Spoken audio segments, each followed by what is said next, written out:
नमस्कार, आप मुझे देख रहे हैं हमारे यूट्यूब चैनल टेलीकॉम गुरु सिकंदर कुमार पर। दरअसल टेलीकॉम गुरु एक ऐसे वीडियो आपके साथ शेयर कर रहा है जिससे कि आप इस वीडियो के माध्यम से अपने आप को इम्प्रूव कर सकते हैं, सीख सकते हैं और लोगों को सिखा भी सकते हैं। हम जो हैं यह वीडियो जो प्रेषित कर रहे हैं यह है निस्वार्थ कर्म भाव जो है निस्वार्थ होना चाहिए मनुष्य का। तो चलिए मैं वीडियो बिना देर किए हुए इसे संक्षिप्त में आपको मैं सुनाता हूँ, एक स्टोरी के माध्यम से, एक छोटी सी कहानी के माध्यम से। करेक्ट? तो ध्यानपूर्वक सुनिएगा, वीडियो की स्किप मत कीजिएगा। अगर अच्छा लगा तो हमारे यूट्यूब चैनल टेलीकॉम गुरु को लाइक कीजिए, सब्सक्राइब कीजिए, शेयर कीजिए और हमारे फेसबुक पेज को फॉलो कीजिए। देखिए,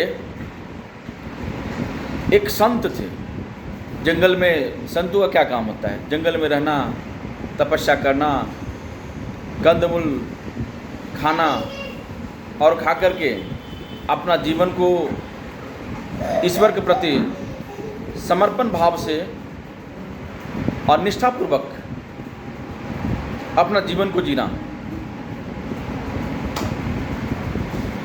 साधु महाराज जंगल में रह रहे थे, इसी प्रकार का कर्म, यानी रोज सुबह उठते, ईश्वर की आराधना करते, तपस्या करते, जाप करते, ओम नमो नारायण या ओम श्री कृष्णा वासुदेवाय नमः शिवाय, ओम नमः शिवाय, ओम श्री हनुमते नमः। विभिन्न प्रकार के जो जिस भक्त जो हैं जिन्हें आराध्य प्रिय लगते हैं उन्हीं को लोग फॉलो करते हैं। उसी प्रकार से ओम नमो नारायण का जाप करते रहते महात्मा जी। दिन बीतता गया, युग बीतता गया। वहाँ पर एक बांस का पेड़ था, एक बांस का पेड़ था। बांस को पेड़ को देखा तो उनके मन में उस बांस को तोड़ा, काटा और काटने के बाद में मंत्र का जाप करते करते एक बड़ा ही सुंदर टोकरी बना डाला। और जब सुंदर टोकरी बना, टोकरी बड़ा सुंदर लगा, बहुत अच्छा लगा, है ना। उन्होंने कहा कि भाई इस टोकरी का क्या काम है? बड़ा सोच में पड़ गया। इस टोकरी का एक संत का किस प्रकार काम आ सकता है? क्योंकि मैं तो कुछ लाता नहीं हूँ, यहीं पेड़ों में पकने वाले कंदमूल फल को खा करके अपना जीवन को निर्वहन करता हूँ, आगे बढ़ाता हूँ और ईश्वर के प्रति अपनी भक्ति भावना, सद्भावना मैं करते रहता हूँ। निरंतर यही अभ्यास है हमारी। उसके बाद में टोकरी जब कंप्लीट था, बना हुआ था, उसके बाद उस टोकरी को लिए और पास में ही बह रही नदी में उस टोकरी को फेंक दिया। इस प्रकार से वह निरंतर जो है ईश्वर का नाम लेते रहते, टोकरी बनाते और बना करके उसी प्रकार से प्रतिदिन उस टोकरी को उठा करके जल में प्रवाह कर देते। उस टोकरी को उठाते और जल में प्रवाह कर देते।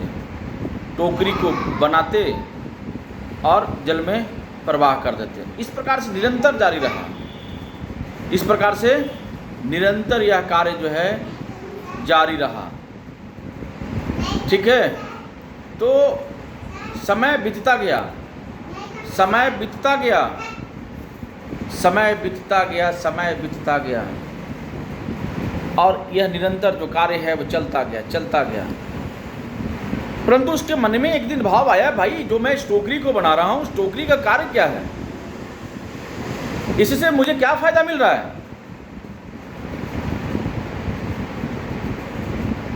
उसके बाद उन्होंने टोकरी बनाना छोड़ दिया और ईश्वर की पूजा पाठ में लग गए। एक शाम नदी के तट पर घूम रहे थे, विहार कर रहे थे। उसी क्रम में उन्होंने देखा एक महिला जो है रो रही थी, उसकी आंखें थर्राई हुई थी। साधु महाराज गए। उसके बाद उन्होंने पूछा, हे माता, तुम्हारा रोने का कारण क्या है? उन्होंने कहा, महाराज मैं यहाँ एक टोकरी तैरता देखता था। मैं प्रतिदिन आती थी और उस टोकरी को उठाती थी और पास के ही गांव में ले जा कर के बेच दिया करता था। उससे मुझे कुछ पैसा मिल जाता था, उसी से हमारा जो है जीवन यापन चल रहा था, हमारा पेट चल रहा था। अब तो हमें भोजन के लिए भी आफत आ गया है। तो ऐसे में मुझे क्या करना चाहिए? इसीलिए मैं रो रहा हूँ कि अब जो है ना इस प्रकार का मिलता भी नहीं है। अब मैं क्या करूँ? उन्होंने जब इस बात को सुना तो उन्हें बड़ा लज्जा हुआ और शॉक्ड हुए। उसके बाद में अपने आश्रम में पहुँचे और पुनः इस कार्य में जो है ना संलिप्त हो गए, टोकरी बनाने लगे और उसी प्रकार से नदी में प्रवाह करना शुरू कर दिया।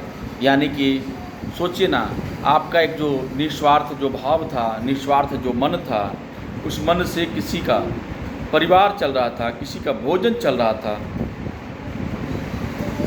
तो हम अपने कर्मों में हमें यह नहीं देखना चाहिए कि उससे मुझे क्या फ़ायदा है। शायद उससे अगर हमारा समाज का फ़ायदा है, उससे लोगों का फ़ायदा है, तो हमें उस कार्य को करने में तनिक भी विलंब नहीं करनी चाहिए और कार्य को आगे बढ़ाते रहना चाहिए। बहुत बहुत धन्यवाद। आप मुझे देख रहे थे हमारे YouTube चैनल टेलीकॉम गुरु सिकंदर कुमार पर।